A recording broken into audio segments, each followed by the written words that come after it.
Når vores sanser, vi har 7 sanser, er i ubalance, så kommer der ubalance i kroppen.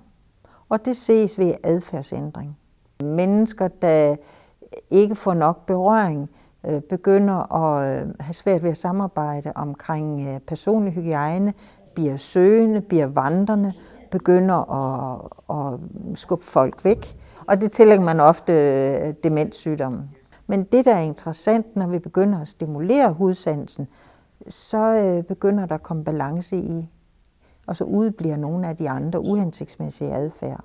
Og det er den side af sagen, jeg rigtig gerne vil have åbnet op for, vi får øjnene op for. At tingene er ikke så indviklet. Hvis man stiller de 7 sanser op, så er hudsans og muskelledsans det basale. Og så kommer balancesansen som det næste. Syn, hørelse, lugte og smage, så er det kun krydderier på tilværelsen, men vi har rigtig, rigtig travlt mange steder med at aktivere synssansen og høresansen.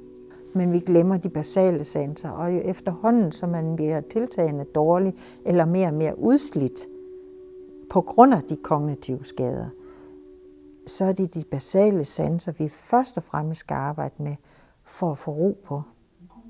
For de mennesker, som på en eller anden måde har en kognitiv skade, f.eks. demens, der kan immun være rigtig god, fordi dels kan de selv aktivere, og de mærker, at der kommer en reaktion, men samtidig med, så har de også, de kan selv sætte tempoet.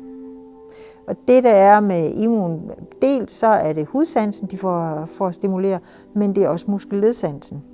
Ikke kun ved tryk, men også vibrationer. Den person, der holder ved den, får en oplevelse af, at de bestemmer selv. Og i og med, at det er ikke sådan vis rytmisk, men forskellige lyde, der kommer ud, så aktiverer det også. Så vi har faktisk nogle mennesker, der vågner op.